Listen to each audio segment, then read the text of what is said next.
Welcome to Mobile Legends! Tara na't maglaro dahil nagsimula na ang Golden Month. Ano nga bang meron sa Golden Month? Sandamakmak na event mga pare at magugustuhan nyo to dahil ito ay punong-puno ng free.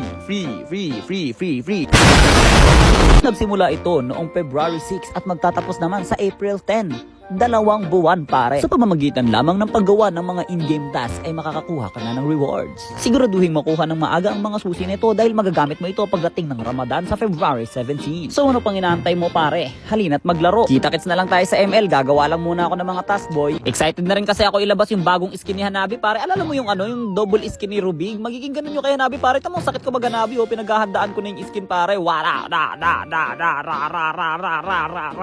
Partida bonus round lang to pero wasak ko, diba? Ang sakit ko. Mag-practice na rin kayo mag-Hanabi ngayon pare kasi para pag dumating na yung libreng skin ni Hanabi, di halimaw na kayo mag-Hanabi, diba? O, tingnan mo naman ako pare, tingnan mo yung mga galawang movements ko dyan, ubos ang kalaban, diba? Tipi-tipi.